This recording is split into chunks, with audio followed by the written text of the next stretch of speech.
Okay, and thank you everybody for joining us today. I'm Emily Sweeney with the Boston Globe, and I'm here with David Skok of The Logic. David, thank you so much for joining us today. I know we go a little bit way back, from your days at No. Yeah, a little way back now. Now you're making me feel old, Emily, but true. Now, I was wondering if you could tell us, obviously, so a lot of folks from SPJ and journalists from the New England area are going to be tuning into this episode. And, you might want to, could you tell us a little bit about how you came to, you founded The Logic, which is a great website. I subscribe to some of your newsletters. I get them every day, and they're really insightful. I know they focus on Canada, but a lot of stories, I think, would be of interest to everybody. Can you tell us a little bit about what led you to The Logic and starting it? Sure. Well, also, I should say New England is our neighbor to the south, and there is a lot of overlap in our coverage of Quebec and Ontario and hydro and all the things that impact some of the northern New England states. How did I start The Logic? Well, so I when I left the Globe, I came back to Canada and worked at the Toronto Star, which is one of the largest dailies in Canada, for a very brief period of time. And after that, I kind of realized, I was tired of working in a large newsroom, and I wanted to see if I could give it a shot to try my own thing. And I'd been talking to Jessica Lesson at The Information, which is a Silicon Valley tech publication that The Logic is somewhat modeled after. And listening to her, it made me think that it was a realistic thing. It actually was born a little bit out of my time in Boston.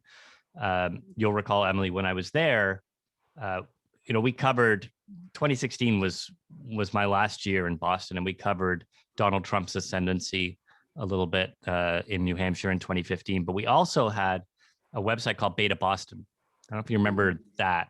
Yeah. We had Stat, which covered the life sciences, in Beta Boston, and Beta Boston was predominantly focused on tech as tech through a very narrow silo, and I was kind of intrigued by the idea combining Donald Trump and the idea of income inequality and the rise of technology in our lives, with the idea of Beta Boston, where you had a site that was devoted to technology, to see what would happen if you covered the world through the lens of technology and not necessarily through the siloed business section of technology. And so when you start to view things through that world, a lot of stories start to make a lot more sense. Technology, as we now know, is permeating every part of our lives, whether it's in social media or in innovation coverage or business coverage more broadly. How companies are transforming, how people are transforming. Technology touches all parts of that. And that was really the foundation of The Logic. The other piece of it, and I'll try to keep it brief because it's maybe not as relevant to a New England audience. Coming back to Canada after living in New England, I was really struck by the how much the country had changed. A lot more immigration into Canada, a lot more energy and youthful exuberance and energy and transformation was happening. And yet Toronto in particular is a very conservative, slow-moving, risk-averse place. And so I thought there was room for a publication that spoke to a new wave of entrepreneurs, innovators, people who were looking to disrupt the status quo as opposed to just kind of be a part of the establishment of the country. And so indirectly, through our reporting and how we frame things, we are attracting those kinds of readers, ones who think that Canada is a great place to live, but that it could be much greater, and that we can be a community through our reporting that engages people in those hard conversations.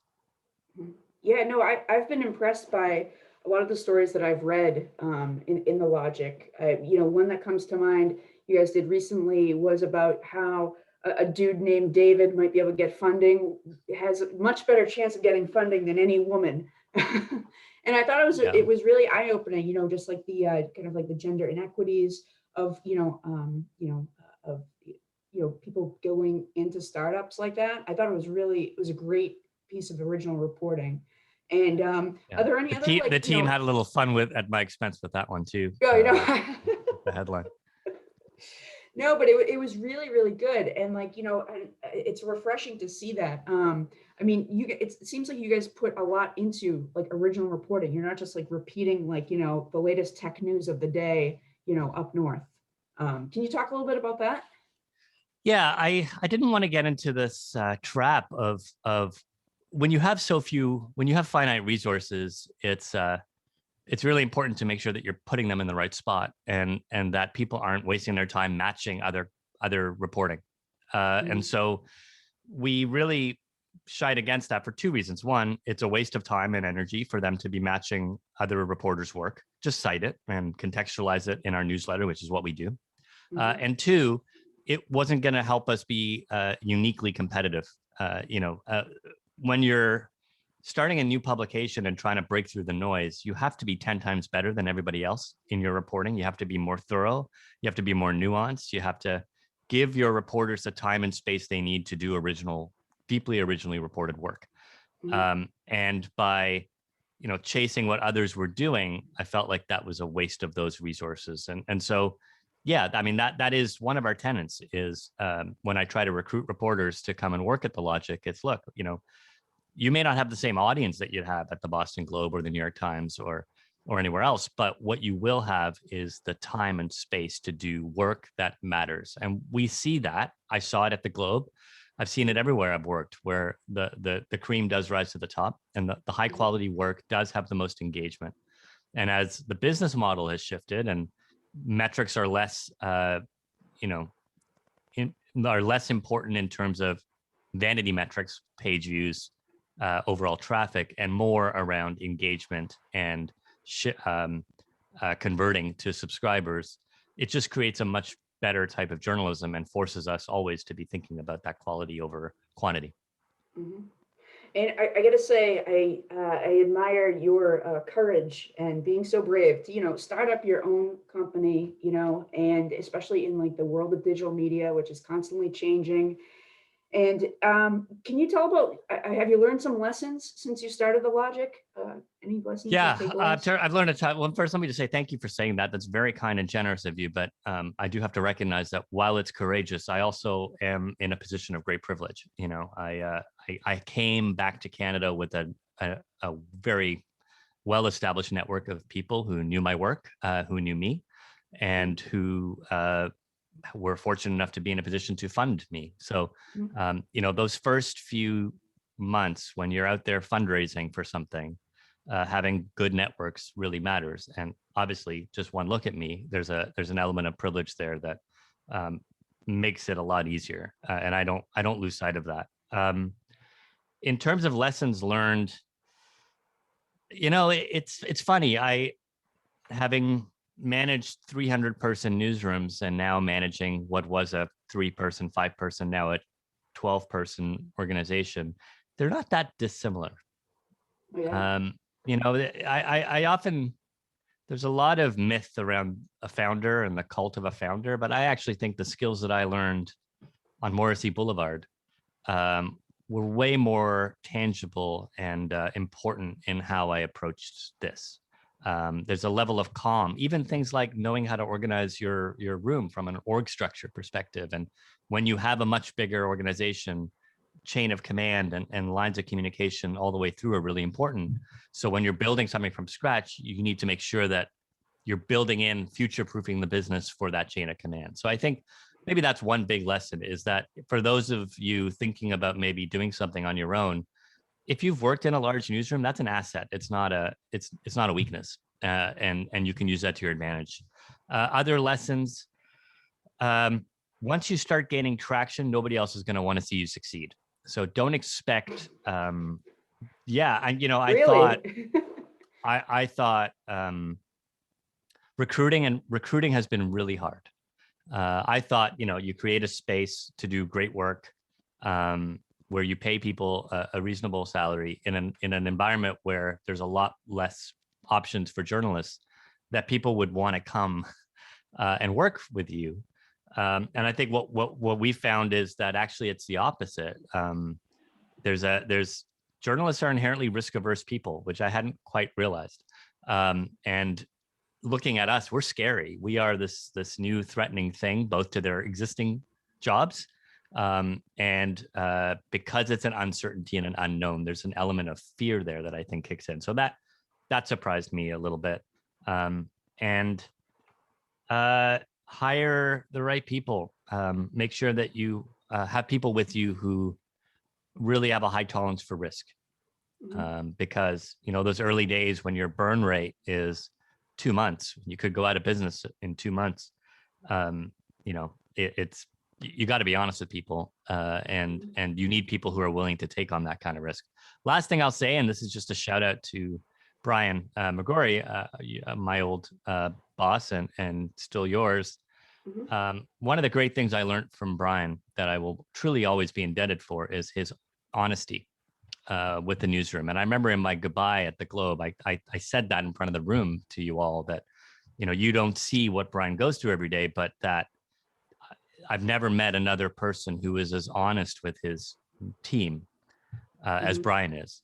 And I've really tried my best to adopt that and learn from him there. And all you can do is give people choice in life through information, and they can make their own decisions. But if you are honest and forthright and telling people the truth about where you are, hey, we may be out of business. We may be out of business in a week. Let them make that choice. Don't hoard things. You find that leadership, when people are in positions of authority or leadership, they tend to hoard information and really try to do the opposite. No, that's really good. And for folks who are watching this, we're going to be drawing like an audience of mostly journalists. Would you have any advice for people? Because obviously the landscape has changed immensely. I mean, even in the past 5 years. But for people who are just launching their journalism career, would you have any particular advice to pass along? Yeah, I mean, I think do what you do really well. Don't try to do everything. I remember a lesson I got from a New York Times foreign correspondent back in early 2010s. We were hanging out, and this was back in the days of convergence when everybody was doing multimedia. You had to do camera work and recording while you file. Everybody was doing all these different things, right? Yeah. And this reporter was, I'm going to butcher the story because it's been so long since I've told it, so forgive me. But she had just done an interview and was on an airplane. She was on an airplane, and she managed to get an interview. And she was trying to file the interview and record the video and all this stuff back to New York. And she started freaking out, and the tape got erased, and the story didn't file in time. And she then landed, and a couple hours later, that person she had interviewed, Benazir Bhutto, had been assassinated. And this reporter told me, I could have had the last interview with Benazir Bhutto before she was assassinated, but instead I spent my time fuddling with a recorder trying to send it back to New York. And that story always has stayed with me, and including when I was at the Globe, where, I do personally think it's better to have reporters be experts, whether it's in one subject area or one medium or whatever it is, and to do that in a way that is indispensable to people, because that also will lead to better stories. When you know something inside out, when you're able to build those relationships of trust, you're going to get better scoops. And so that would be my one piece of advice: is don't try to be everything to all people. Just make sure you know what you do and do it really, really well. Oh, that's really good. And now, for folks who aren't familiar with the logic, can you tell us a little bit about, how to find it, how to subscribe to some of the newsletters, or how to subscribe? Sure. It's thelogic.co. And you can go there and sign up for a newsletter. You'll get a trial run with us. I may spam you a little bit with some emails. Our email marketing is quite elaborate. And then you can subscribe and get our stories. Our stories, while not directly, they are Canadian focused in a lot of ways, but every so often we will do stories that are of interest. Digital currency and covering that right now is really interesting. I think we were the first outlet to really cover Dapper Labs out in Vancouver, which has now become the NBA golden child for NFTs, which everybody's interested in now. And we're doing a lot of work on climate and the transformation of the economy. So check us out and be inspired. And of course, if you have any questions or anything, don't be shy and email me, and happy to answer anybody's questions. Yeah, no, it's great. And again, I can't thank you enough for joining us today. I want to tell to everybody who's watching, give a shout out and a big thanks to the New England chapter of the Society of Professional Journalists for organizing this video series. And please subscribe to the New England SPJ Twitter handle. It's SPJ_New England. Thank you, David, so much. I look forward to seeing more of your newsletters, reading more of your work. The logic is great. And, I wish you the best, and I'll be in touch for sure. You're very kind. Thanks. And it's great to see you again. All right. Likewise. All right. Thanks, everybody.